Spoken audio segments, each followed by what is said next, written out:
Bonjour, c'est un des grands plaisirs français, la table. Les bords de Loire ne sont pas en reste en matière de bonne table, comme ici chez Jean-Yves Guéot à Nantes. Aujourd'hui, on passe donc en coulisses, à savoir derrière les fourneaux, pour un épisode spécial bonne table ligérienne. Et on commence les papilles en alerte en Touraine, chez le chef étoilé Didier Hédon, le Nazérien installé à Rochecorbon près de Tours. Je vous emmènerai goûter à la friture de poisson de Jackie à Saumur, siroter un janière chez Joël Gigou et finir en beauté autour de Saint-Jacques grillé dans la cheminée de Frédéric Bourignon.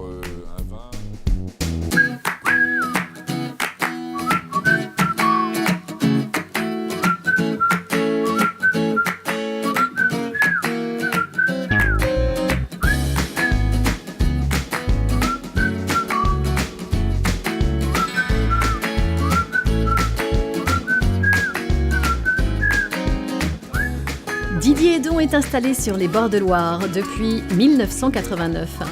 C'est au chaud, auprès des fourneaux qu'il nous reçoit pour une visite privilégiée des cuisines, les coulisses du restaurant, entouré de son équipe. C'est quand même une des marques de la maison, quand même, la Béarnaise. Ouais, on peut parler, ouais, la Béarnaise, je pense qu'on peut avoir la prétention d'être un peu connu pour notre Béarnaise. Ouais. On est presque drôle et rigolo, mais on peut faire 100 km pour une Béarnaise à Rochefort, alors, on m'a dit l'autre fois. Voilà. Et puis on va la finir, après on a un petit mélange. Donc un peu de paprika fumé, un peu de curry, c'est les deux seuls ingrédients que... Voilà. Que nous pouvons vous révéler. Voilà. Le reste... Voilà. Après c'est secret.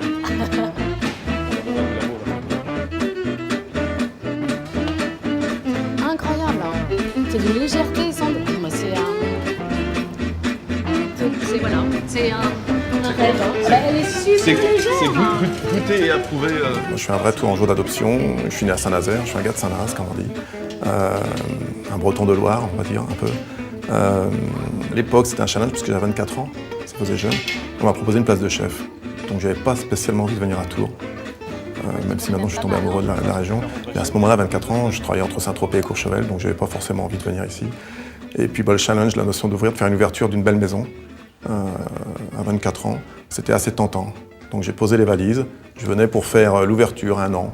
Puis ça fait maintenant pratiquement 25 ans, je crois, pas loin. Allons faire un petit turbo. Un petit turbo, voilà. Parce que j'aime ça, faire un petit turbo. C'est des plus belles ventes, c'est un de nos plats les plus... Ouais, il est donc magnifique. là, on est sur une belle pièce. 4-5 kilos, un couteau qui coupe bien. Merveilleux. Quelques repères. Voilà. Vous savez quoi? Je vais vous faire un aveu. Je crois que c'est la première fois que j'en bois un comme ça, entier, complet, ouais, quand on n'a pas levé les filets. C'est une des plus belles ventes. Ouais. C'est magnifique. Hein. Tous les jours, j'ai les beaux turbos qui arrivent. Ouais, et c'est joli, c'est beau, c'est nacré. Vous aimez toujours faire ces gestes? Toujours. Ouais. Ah ouais, j'en ai besoin. Hein. C'est vital, ça. Non, Vous vraiment. voulez dire, vous faites pas ça juste parce qu'on est là? Non, on peut demander. Ils sont là, les jeunes. Ah, mais je vous crois. Ouais. Non. C'est un truc, c'est un vrai besoin. Mais je peux faire ça, j'en fais pendant 10 minutes comme ça. Mettre la main dedans. On n'en a pas pour longtemps, hein. Généralement, 4-5 turbos, ouais, 10 minutes il me faut. Mais voilà, c'est du plaisir. On voit les légumes. Je récupère ça, donne-moi. Là, tu me donnes quoi? Ouais. On voit les homards, les trompettes.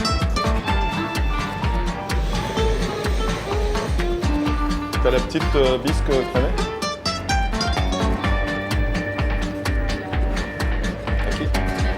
De la casette, la crème fouettée avec de la casette dedans.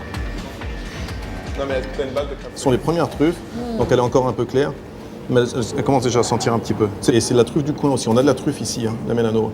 La Mélano, de la vraie truffe. Juste sur le coteau là au-dessus, un tout petit peu plus loin. T'as les turbos Coco là, c'est bon? Super. C'est le turbo qu'on a vu tout à l'heure. C'est le turbo qu'on a vu tout à l'heure, ouais. Si c'est pas lui, c'est son petit frère, mais ça doit être celui-là. Voilà. Un petit jus de viande.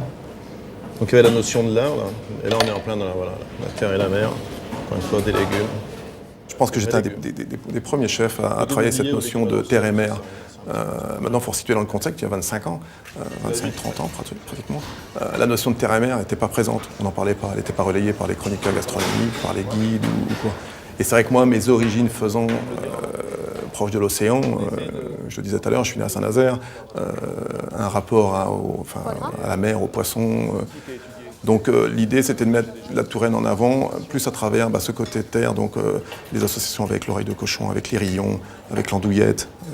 Il y a 25 ans, quand j'ai fait le caramel d'andouillette, ça faisait marrer un peu tout le monde, mais ça marche bien le caramel d'andouillette. C'était la notion de retrouver, quand on faisait cuire des andouillettes dans la poêle, ce côté un peu caramélisé, on aimait bien les gratouiller et chercher. Donc ça, j'ai essayé de le reproduire, de le fabriquer. J'ai pris la liberté de faire ça, ce qui n'était pas forcément évident et commun. Et surtout après de faire passer le message à travers ça.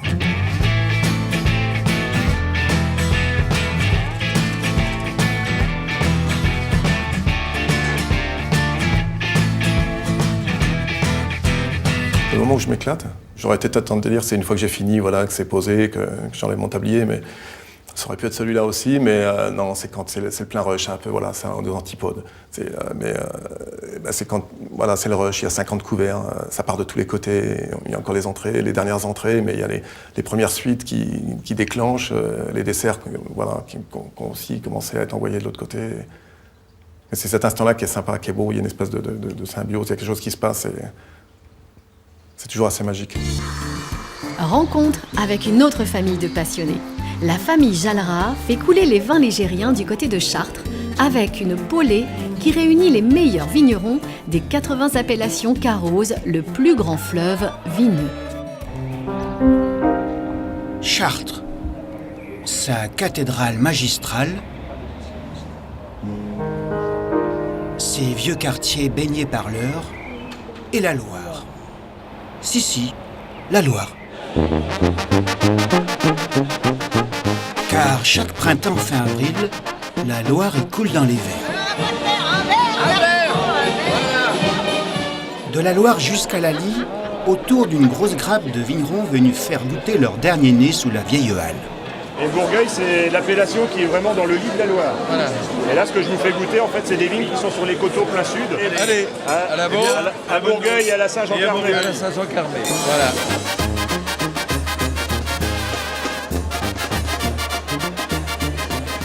Des coteaux de Roanne à ceux du Muscadet, on boit du pays, dans un voyage à plein gosier, dont l'invité grand cru a été cette année un toqué de renom, Pierre Troisgros, venu de Roanne justement.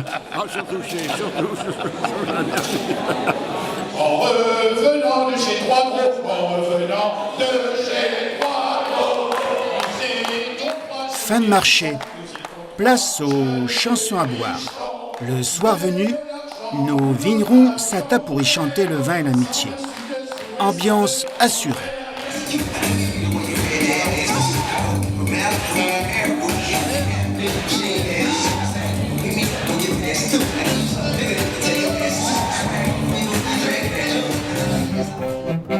La nuit fut courte, mais à midi, bon pied, bon coude, ils sont dans les 200 à investir le grand monarque de la famille Jalra. Georges, le père, a lancé sa polée des vins de Loire il y a un tiers de siècle. Quand j'ai repris la maison, je n'étais pas du métier, j'étais agriculteur. Donc pour faire passer des messages auprès du public, j'ai choisi le vin. On a donc créé cette polée et le budget était important, mais j'ai supprimé un panneau publicitaire sur la route et j'ai mis cette somme pour recevoir tous mes amis restaurateurs et cavistes, etc.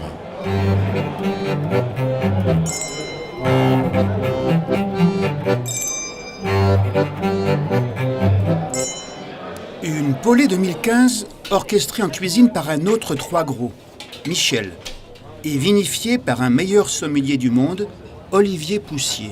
On est dans les soirées et les journées qui sont du pur hédonisme mais de qualité. Aujourd'hui, dans un monde politique que nous vivons où le vin est mis à mal, ça fait plaisir de voir qu'on puisse réunir des personnes qui ont la même philosophie.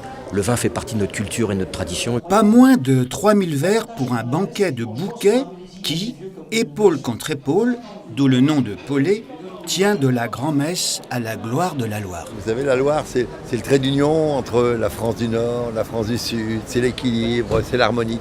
Et ces vins de Loire, eh bien, ils expriment le tréfonds, justement, de cette sensibilité française. Boire ces vins de Loire, c'est une cueillette. On peut les boire dans un vin du Alex, dans une coupe en cristal en dansant sous les lustres Murano, ou le coude appuyé sur un piquet de vigne avec un rayon sur son couteau sur un morceau de pain. Des vins de Loire qui, chez les Jalra, donne toujours soif de gaieté. Ohé, ohé, ohé, ohé.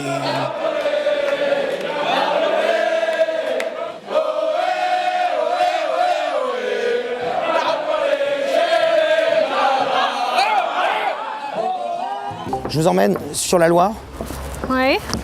Je vous présente un personnage historique. Il s'appelle Jackie. Le voilà. C'est Jackie la balise. Bonjour Jackie, je peux monter à bord? Impeccable, oui, allez-y. Salut mon Jackie. Merci. On t'a amené le Talkie Sabernauty. On est en train de prendre une heure nappée. Comment tu vas mon capitaine de l'Ouest? C'est clair comme du jus de poulain en audio. Allez mon Jackie. On est appareillé.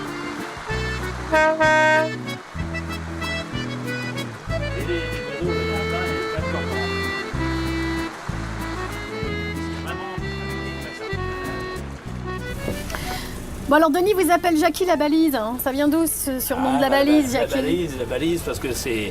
Moi je suis baliseur. Alors on m'avait surnommé autrement que la balise, on m'avait surnommé le chasseur de cul de grève. Parce que le chasseur de cul de grève, ça veut dire que quand on fait le balisage, on repère tous les culs de grève. Et les culs de grève, c'est ça qui est le plus dangereux pour les... Il n'y a pas d'eau, quoi, forcément, parce que vous avez 20 cm d'eau, et après il y a une chute d'eau, et c'est là que c'est dangereux qu'ils disent. Mais enfin bon, faut pas... Celui-là qui sait nager, il n'y a pas de problème.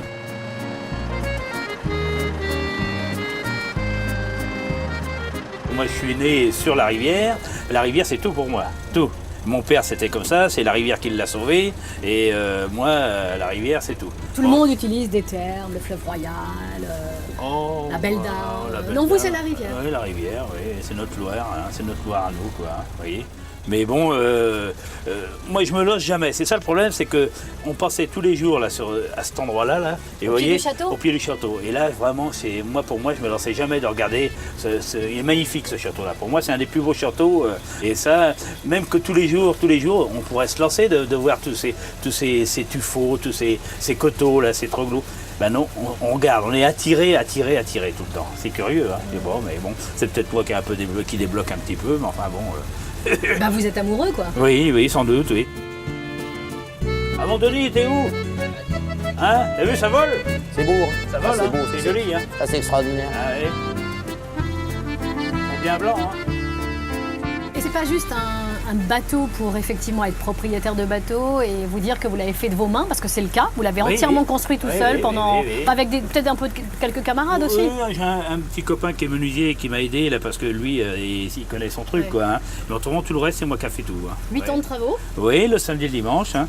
Alors c'est... Vous voyez, alors ma femme, elle en avait marre à la fin, hein, parce que pas de vacances, rien du tout. Mais bon... Aujourd'hui, elle en profite. Hein. Voilà, Parce que c'est un bateau pour naviguer, c'est pas juste un bateau pour faire joli sur le quai. J'espère que quand on sera à la retraite tous les deux, on pourra aller jusqu'à Nantes, vers les canaux, faire la Sarthe, la Mayenne, remonter, pourquoi pas sur Orléans. Hein. Avec un niveau d'eau, l'hiver, on pourra y aller. Hein. C'est tout prévu avec beaucoup de réserves d'eau et tout ça. Hein, c'est pour qu'on en boit beaucoup. Il n'y a pas que de l'eau non plus, je me suis laissé dire. Ah bah oui, faut pas partir à vide, hein. Ah non, parce que là... On est quand même à Saumur. Ah bah oui, hein. Denis il le sait, hein. Il en boit du Saumur lui, Denis. Hein.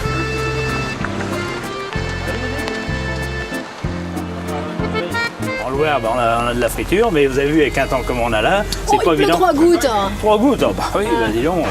Ah non. Alors on prend de la blette, du goujon, hein, et la blette de Loire.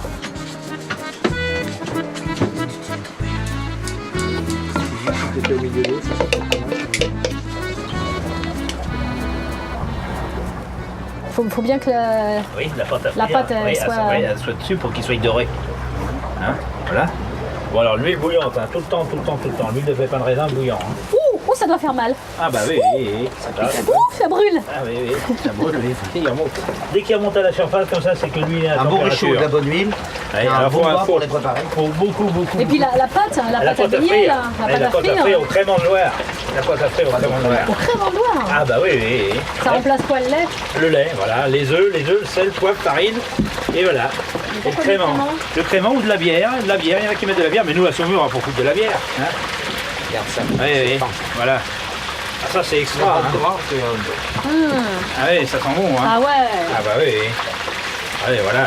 Faut toujours alimenter. Allez. Le gars qui prépare à la friture, il faut toujours l'alimenter régulièrement, sinon il se déshydrate. On le déshydrate régulièrement. Surveille. Hein. C'est le risque. Des fois, ils s'en rendent pas compte. Dès qu'ils sont bien, il faut bien les faire croustillants. Hein. Un bon trépied de grand-mère en dessous avec beaucoup de feu et ça y va.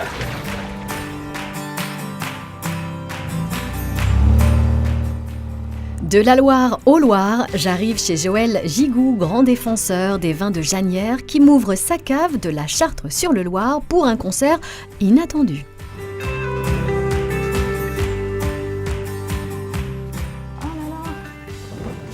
Ils sont drôles vos barriques, hein?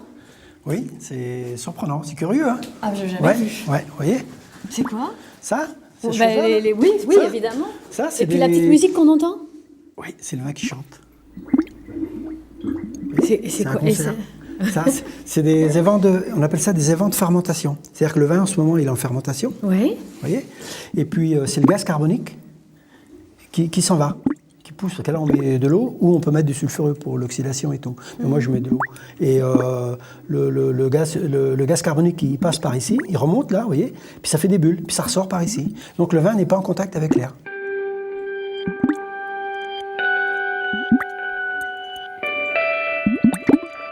Je me suis installé en 1974. Quand je suis arrivé ici, je crois que d'après mes souvenirs, il y avait autour entre 7 et 10 hectares qui restaient déclarés en appellation. Je me suis rendu compte que c'est vrai que notre vin, à l'époque, n'était pas toujours bien vinifié, peut-être comme beaucoup de régions. Et j'ai beaucoup participé à la rénovation et à la redécouverte du vin. Ça, c'est dès 2014 qu'on vient de mettre en bouteille. Voilà. C'est étonnant parce que vous parlez finalement d'un vin qu'on rangerait dans les vins bio et vous dites jamais le mot en fait. Pour être bio, faut de la conviction. Celui qui n'a pas la conviction, non, faut pas être bio pour être bio. Et on s'est dit, allez, on y passe. Donc on a demandé le label. On va voir dans le petit trou là. Là, on rentre dans le petit caveau. Il y a plein de petites, petites voilà, niches comme ça. Waouh. Wow. Vous voyez? Ça va, ça? Bonjour monsieur. Oui, il est beau. Le patron des vignerons et du vin, voilà. J'ai aucun additif dans mes vins. J'ai toujours respecté la nature, la base du vin. Et quand vous avez un beau raisin, vous pouvez faire des belles choses. Je pense qu'aujourd'hui, on est quand même reconnu de faire des belles choses. Et je pense qu'il y a encore à faire et sûrement des belles choses encore à faire. Retour sur une vieille rivalité culinaire. Entre Le Mans et Tours, on sait bien laquelle est la capitale des rillettes. Pourtant, Tours a dernièrement pris sa revanche en obtenant une IGP, une indication géographique protégée. La bataille continue entre les deux, à vous de faire votre choix.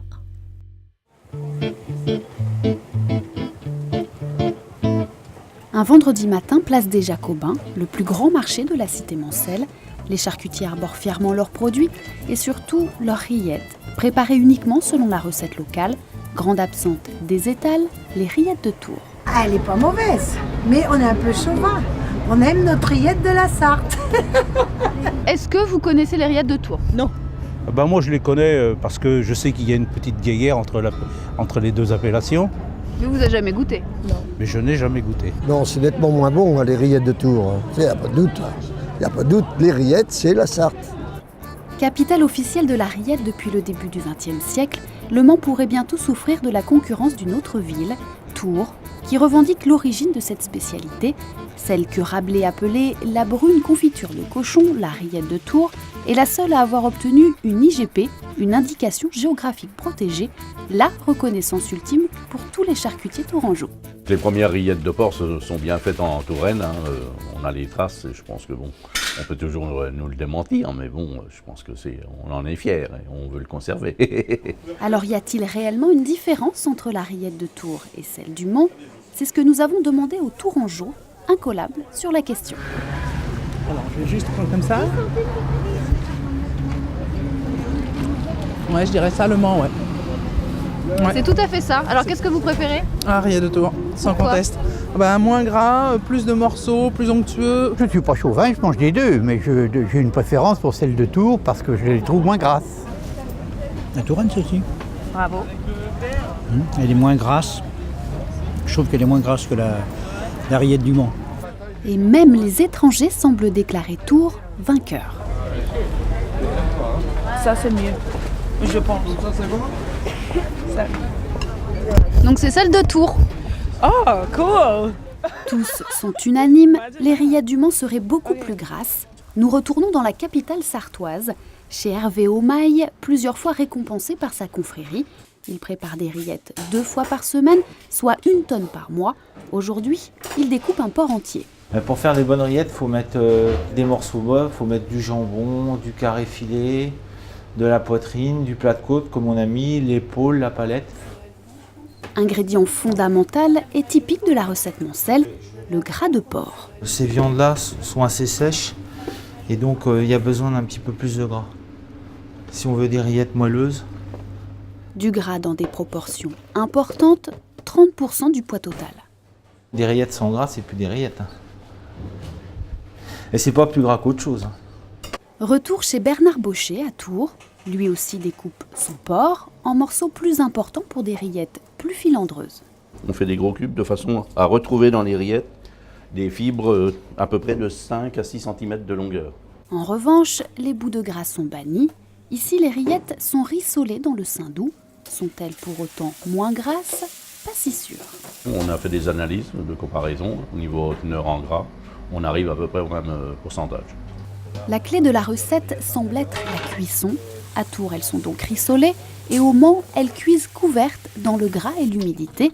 Dans les 2 cas, elles mijoteront de 8 à 12 heures pour un goût et une texture effectivement différentes. Donc voilà le pot typique des rillettes de la Sarthe.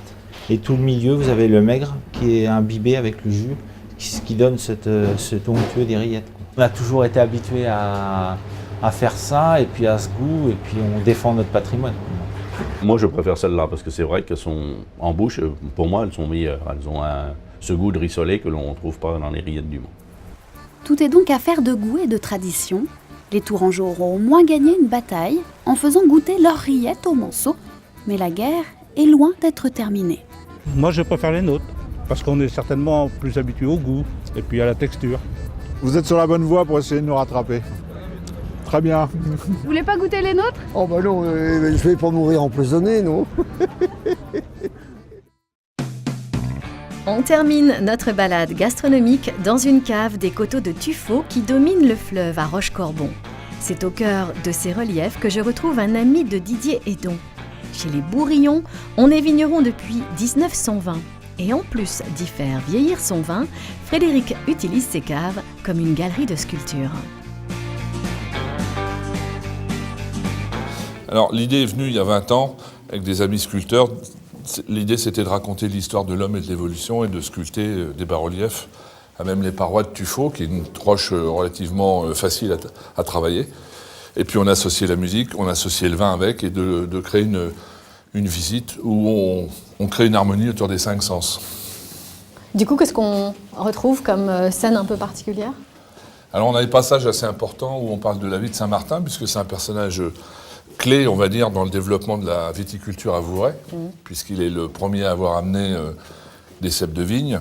Il y a la légende de l'âne qui a brouté les pousses de la vigne. Il y a la légende des 3 pichets, la légende de la fontaine où l'eau s'est transformée en vin. Enfin, je veux dire, il y a plein de choses qui ont un trait avec Saint-Martin.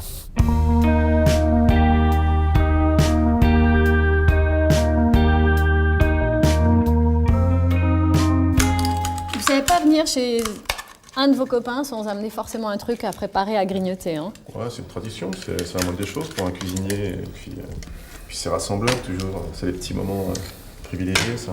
Mais vous avez l'air super au point tous les deux. On forme un duo de choc sur la Saint-Jacques. On va déjà déboucher. Ah, déjà, ça c'est le vieux Vouvray. Ouais. Une belle couleur ambrée, hein? J'ai cru apercevoir. Quand vous dites vieux, c'est-à-dire? Oh, ça a plus de 60 ans, mais c'est des bouteilles qui ont de la vidange et en fait qu'on peut plus commercialiser. Le vin est un peu oxydé et du coup c'est intéressant pour aller avec en cuisine. Avec la Saint-Jacques.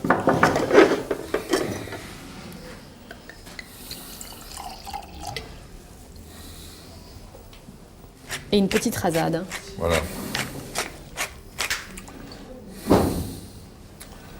Petite rasade, on dit, Fred.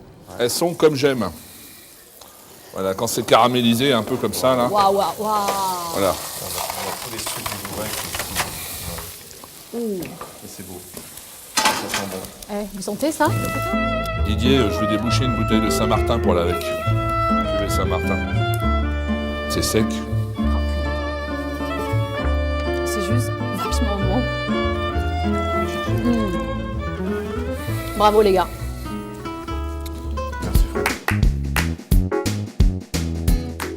Allez, franchement, osez dire qu'après tout ça, vous n'avez pas un tout petit peu l'eau à la bouche. Quoi qu'il en soit, on se quitte. On se retrouve dès la semaine prochaine. Avec plaisir. Bonne semaine. Ça, c'est prêt? C'est juste le rince mixeur, on va dire. C'est pas une histoire. Didier a perdu l'usage de sa langue qui est brûlée au 3e degré. La gourmandise vous perdra.